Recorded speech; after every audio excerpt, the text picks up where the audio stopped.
কাকু কাকু কাকু আমার এমনি দেখা যাবে তো ভাবতে পারিনি। কাকু আপনার অনেক ধন্যবাদ, আপনার লেগে আমি এত সুন্দর একটা বউ পাইছি। আইতাস এদিকে আসো। তোমার কি লজ্জা করে না? তুমি ওদের কাছে আবার সুখের সংসারের জন্য দোয়া চাইতেছো? ওমা আমাকে নতুন বিয়ে হয়েছে না, দোয়া চামো না তো কি চামো, দোয়াই তো আসল জিনিস। তুমি নিজে বিয়ে করছো না ওরা জোর করে ধরে বেঁধে আমাদের বিয়ে দিয়ে দিছে? শোনো, এসব বিয়ের সাথে সবকিছু উপরওয়ালার কাছ থেকে ঠিকঠাক করা থাকে। আর আমি কিনা খাইতেছি না চুরি করে খাইতেছি হেরা বিষয় না, বিষয় হইতাছে আমার কাছে খাওয়ান আছে, আমি খাইবার পারতাছি আলহামদুলিল্লাহ। চুপ করো। ওদের সাথে না সেলফি তোলার কোনো দরকার নাই, হিরোর মতো ভাব নিয়ে চলো এখন। এই কই যাইতাছো? আমার এত সুন্দর একটা নায়িকা মতো দেখতে বউ, হ্যাগুলো একটা সেলফি তুলি, চলো। হাত ছাড়ো। আরেকবার যদি হাতটা ধরছো না, হাতটা ভেঙে একদম বট গাছের সাথে ঝুলে রাখ। তবা তবা, এটা তুমি কি কইতাছো? আমার হাত ভাঙ্গা লাইলে পরে কি তুমি পঙ্গু স্বামী লোক সংসার করবা? যদি করতে তাহলে আমার আপত্তি নাই, লো আমার ঠ্যাংটা ভাঙ্গা লাও। এটা অসহ্য যন্ত্রণা। তোমাকে কি আসতে বলছে? এ কই যাইতাছো? ভ্যানে উড়ো। তোমার ভ্যানে তুমি যাও, আমি যাব না। চাচা আপনি জাঙ্গা বউ। টকজাল মিষ্টি হয়ে গেছে রে। ও ভাই, ওরা তো জন্য ক্ষীর। আল্লাহ এমন ধরে ওরা 10-12টা বিয়া পড়াইতে পারি আমি। চল।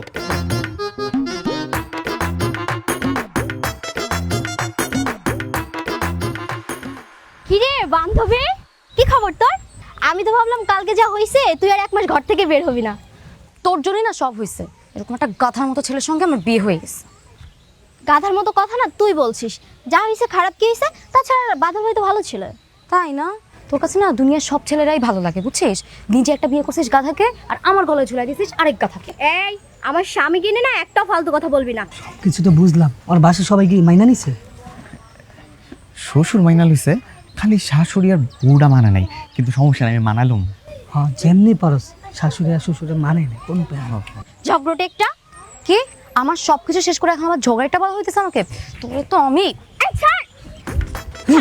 ধর ধর ধর।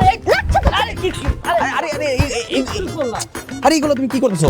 কি শুরু করলেন ভাবি আপনারা বলেন তো? মানে রাস্তাঘাটে যদি বান্ধবী বান্ধবী মারামারি করেন, আপনার কপালে যা লেখা ছিল তাকে আপনি মুছে ফেলতে পারবেন? পারবেন না তো। যেহেতু বিয়েটা হয়ে গেছে সব কিছু মাইনা লন ভাবি, মাইনা নেন আপনি। মাইনা লও। এখন আবার আমাকে জ্ঞান দেওয়া হইতেছে। কি কি কি করতেছো তুমি এগুলা? খারাপ, আমি জুতা নিয়ে যেতেছি। এইগুলা তুমি কি করতেছো? লোকে দেখলে হাসাহাসি করবো না? লোক হাসাহাসি করার কোনো বাকি আছে? তোমরা সবাই মিলে আমার জীবনটা ধ্বংস করে দিছো একদম। ওই দিক কই যেতেছো? কলেজ তো এইদিকে। এখন কলেজে গেলে লোকের হাসাহাসি করার আর কিছু বাকি থাকবে না। জীবনটা ধ্বংস করে এখন আবার কলেজের কথা জিজ্ঞেস করতে আসছে।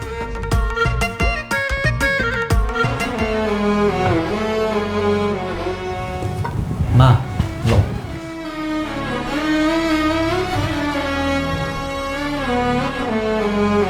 বাদল, হ্যাঁ মা। তোর শাশুড়ি কি সত্যি সত্যি 2টা পরে ঘুম থেকে উঠে? হ হ্যাঁ কথা বাদ দাও তো, ক্ষুধা লাগছে, আমরা আমার মতো রান্না বান্না শেষ করে খাওয়া লই, হেরা জন্মপু, তারপর হ্যাঁ কখন হেরা খাইব না। এই যে রাখ।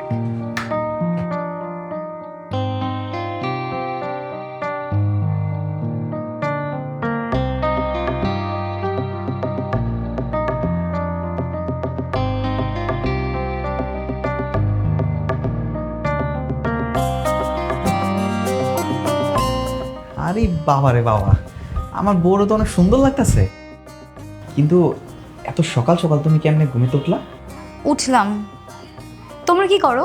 এই তো রান্না শেষ করলাম মা। রান্না হয়ে গেছে? হ প্রায় শেষ, ক্ষুধা লাগছে, খাইয়া দেয়া তারপর আমি আর মা দুজন মিলে লুডো খেলবো। তোমরা মা ছেলে মেয়ে লুডো খেলো? আমরা তো বাড়িতে মা পুতে লুডোই খেলি। আমাকে নিবা? তুমি খেলবা? হ্যাঁ। তাহলে চলো, দেখবো অনেক মজা হইব। হেই তুই লুডোটা লয়ে আয়। ঠিক আছে চলো চলো চলো।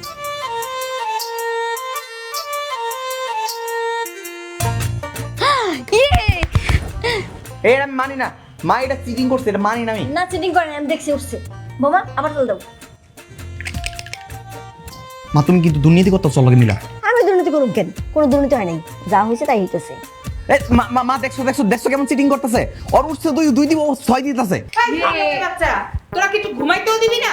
কি শুরু করছিস ঘরের মধ্যে? মা তুমি ওদেরকে ফকিন্নি বাচ্চা কেন বললা? ফকিন্নির বাচ্চারে ফকিন্নির বাচ্চা বলছি, তাতে সমস্যাটা কি হইছে? মা বাবা কিন্তু কালকে বলেই দিছিল যে আমাদের সকল সম্পত্তির অর্ধেক মালিক ছিলেন বাদলের বাবা। মা তার মানে কি আমার আব্বার অনেক টাকা পয়সা ছিল? হ বাবা, তিশা সত্যি কথাই বলছে। তিশার বাবা আর তোর বাবা একসাথে মিলে ব্যবসা করতো। না, কিচ্ছু ছিল না। এখন যা কিছু আছে সব তিশার বাবার। কাগজপত্র নিয়ে পুলিশের কাছে যাইতে পারো। মা তুমি না আর মিথ্যা কথা বলো না, আমার জাস্ট বিরক্ত লাগে। বাদল, ঘরে চল তো। না, এমনি তো কিছু একটা আছে মা।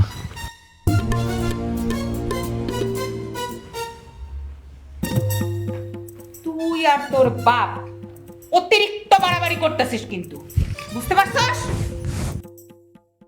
মা আমি বাদলকে জামাই হিসেবে মেনে নিছি, আর ওর মাকেও। সো ভালো হয় যে তুমিও মেনে নাও।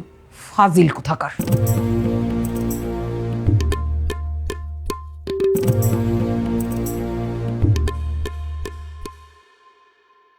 মায়ের কাছে শুনছিলাম আমার বাবার নাকি অনেক টাকা পয়সা ছিল, কিন্তু হঠাৎ করে বাবার কি বলে একটা রোগ হইল, তারপর সব টাকা পয়সা শেষ হয়ে গেল। বিশেষ করে আমিও না এসবের কিছুই জানতাম না।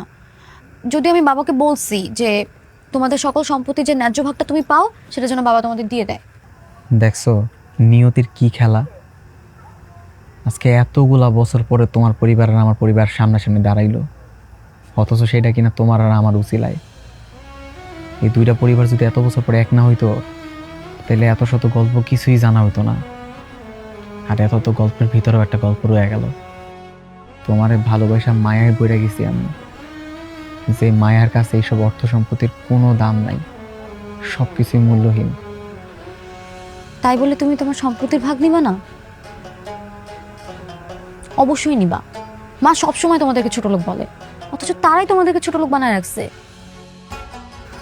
যদিও আমি প্রথম তাকে সায় দিয়েছিলাম, তোমার সাথে আমার যে জোর করে বিয়েটা হয়েছে না, এটা আমি কিছুতেই মন থেকে মাইনে নিতে পারতেছি না। পারতেছ না? আচ্ছা, আর তাই তুমি চাইতেছো আমার যত দেনা পাওনা আছে সব আমার বুঝে দিয়া তারপর তুমি আমার সাইডে চলে যাবা, আমার ডিভোর্স দিয়ে দিবা, তাই না? আমি আসলে এসব নিয়ে এখন কিছুই ভাবছি না।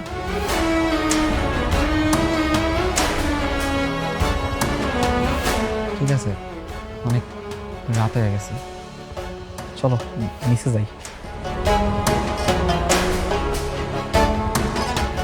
বাবা বাদল, আমি তো তোমারই খুঁজতেছিলাম। কেন বা কিছু কইবেন?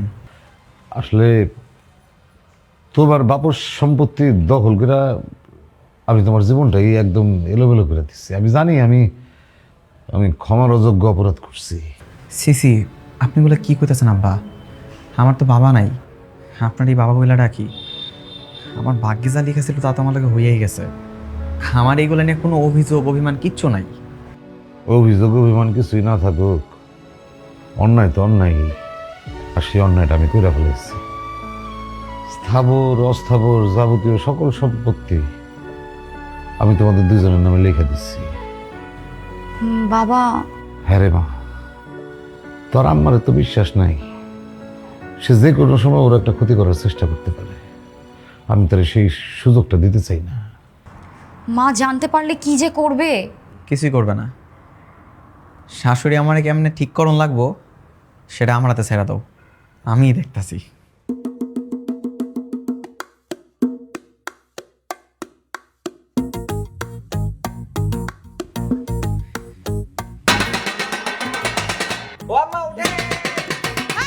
ফকিন্নির বাচ্চা, এখনো 12টা বাজে নাই, তুই আমার ডাকে তুলছস কেন? হাম্মা, ঘড়িতে 12টা না বাজলো আপনার জীবনে 12টা কিন্তু বাইজা গেছে।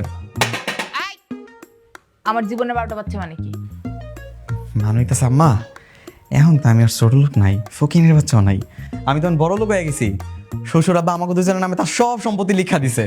মুখ সামলায় কথা কবি, মানে কি? হ্যাঁ মা, বাবা আমাদের দুজনের নামে সকল সম্পত্তি লিখে দিছে, আর তোমার নামে একটা কানা করিও নাই। তুমি এখন রাস্তার একদম ফকির হয়ে গেছো। বাবা বলছে আমরা দুজন যেটা বলবো সেটাই করতে হবে। এখন আমরা দুজন বলতেছি যে তুমি বাড়ির সকল কাজ একাই করবা। ও আল্লাহ গো, আমি কাজ করবো মানে? আমি জীবনে কাজ করছি নাকি? আমি বাপের বাড়িও কাজ করিনি, শ্বশুর বাড়িও কাজ করি নাই। এখন আর কিচ্ছু করার নাই শাশুড়ি আম্মা, আপনার এখন সব কাজ করানো লাগবো, না করলে তো আপনার না খায় শুকায় যাওয়া লাগবো। তাতে উঠেন আম্মা, অনেক কাজ জমা রয়েছে, তাতে উঠেন। করবো কাজ, অসভ্য বস্তি কোথাকার।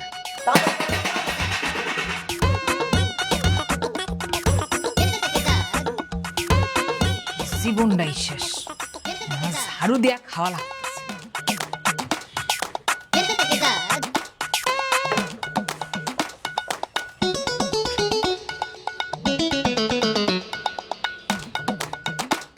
হাসো, হাসবা না? না আসলে কেমনে হবে? আমি কামের বুয়ার মতো কাম করতেছি। আচ্ছা, এটা কি কোনো কাম করলা তুমি? সমস্ত সম্পত্তি পোলাটার নামে লিখে দিলা? ঠিকই আছে, এতদিন বাদল আর তার মা কষ্ট করছে না, এখন তুমি একটু কষ্ট করো। আমি পারুম না, আমি কিন্তু আমার বাপের বাড়ি যাবো গা। আরে চলে যেতে চলে যাও না, তোমার আটকে রাখছে কি? যাবো মানে? তুমি জানো না আমার বাপের বাড়ি কেউ থাকে না, ওই আমি কার কাছে যাবো? এটা যখন বুঝতে পারছো তাহলে কথা না বাড়ায় কাজ করো, কাজ শেষ করো।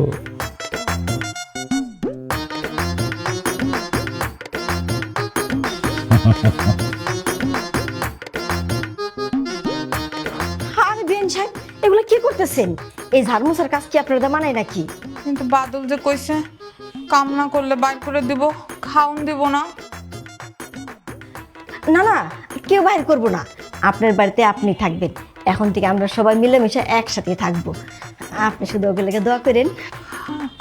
দোয়া তো করি, করে দোয়া করবো না তো করবো কারে কন? আমার মেয়ে জামাই ব্যাং, আপনি না খুব ভালো মানুষ। চলেন আমরা রান্নাঘরে দেখি যাই কি অবস্থা। দেখলা জামাই, সিপাই বললে সব সোজা হয়ে যায়। হ আব্বা, বুঝছি। বউ, তোমার না কলেজ যাওয়া লাগবো, চলো সন্ধ্যাবেলায় ঘুরতে নিয়ে যাও না, চলো।